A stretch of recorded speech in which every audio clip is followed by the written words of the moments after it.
যেতে হবে। যথেষ্ট কাজের ত্যাগ করে গেলাম। যা করার পর আমার গুরুজা শিখিয়েছে বলে তাদের সে কর্তব্য করে ঠাকুর তাদের ভক্তির গুণে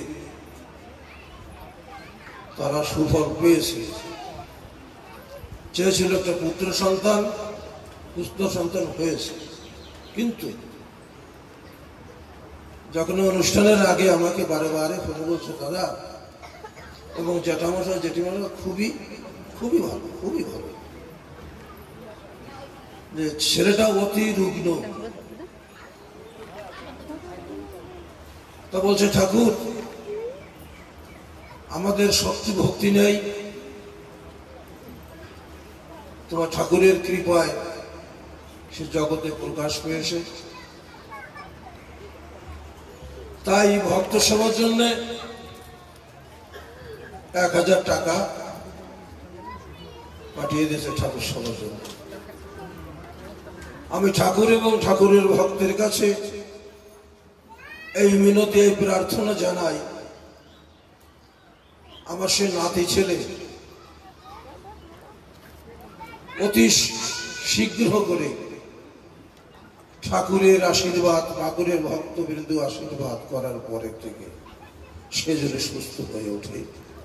তাই তার মঙ্গল অর্থে বংশের প্রদীপ সে সুস্থ হয়ে বেঁচে থাক, হরিভক্ত হয়ে জগতে প্রকাশ পাক, লেখাপড়ি শিখে মানুষ হোক, তাকে আমরা সবাই মিলে ঠাকুরের কাছে জয়ধ্বনি উলুধ্বনি দিয়ে তার কাছে আমরা এখান থেকে বসিরহাটে পৌঁছায় দেই, সেই আনন্দে তার জন্য মনোবাসনা পূরণ করে।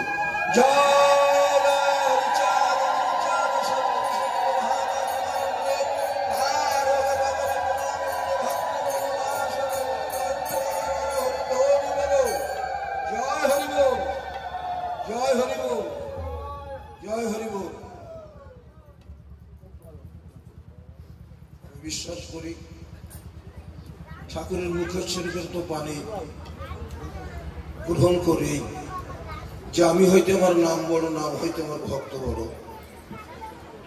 আজকে সমস্ত ভক্ত এই প্রাঙ্গণে উপস্থিত আছেন, সমস্ত ভক্তের নিজের স্বার্থকে পরিত্যাগ করিয়া সেই নাতির উদ্দেশ্যে তারা যায় ফেলে দিয়ে বিশ্বাস করি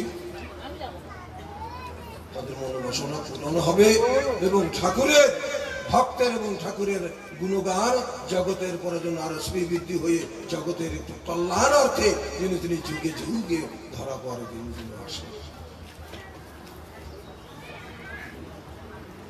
আর আজকে যে অনুষ্ঠান প্রতি বছরই আপনারা করেন, আমার কোনো সাধ্য নাই যে এমনি ভাবে একটা প্যান্ডেল করে ঠাকুরের ভক্তবিন্দু ডেকে এনে তাদের মুখে দুটো লবণান্ন তুলে দেওয়ার মতন যে মাটিতে দাঁড়িয়ে এসেদের কেরোর সংহতি নেই, সম্ভব না। তা এ ঠাকুরের ভক্তের কিঞ্চিত কিঞ্চিত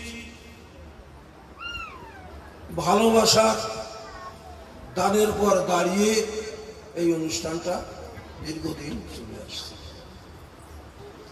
আমি প্রত্যেকের কাছে, প্রত্যেকের জন্য ঠাকুরের ভক্তবৃন্দের কাছে,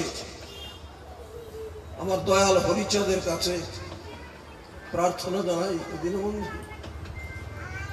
তুমি সুখে থাকো, তুমি সুখে থাকো, তোমার জগৎ বন্ধু তোমার ভক্তরা সুখে থাক, তুমি সুখে থাকলে ভক্তবৃন্দ সুখে থাকলে এরকম অনুষ্ঠান লক্ষ লাখ কোটি কোটি ভাবে তৈরি হবে। তাই তুমি সুখে থাকো, তোমার জগৎ সুখে থাক, তোমার ভক্তবৃন্দ সুখে নেই। এই মধুর হরিনাম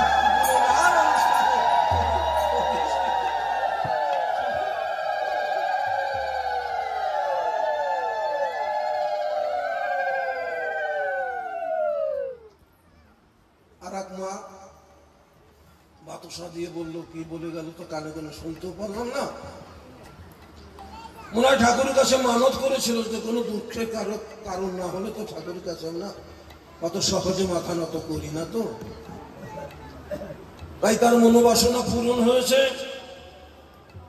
তার মানত ঠাকুরের কাছে পৌঁছয় দিয়েছে। ঠাকুর তুমি গ্রহণ করো, তোমার ভক্ত সবার জন্য যেন ভক্ত সবাই জন্য ভক্তরা যেন সেবা করে, তুমি গ্রহণ করো, তুমি গ্রহণ করো। এই ভক্তের আনন্দে হরিধ্বনি বলো, হরিবল, হরিবল, জয় হরিবল, জয় হরিবল।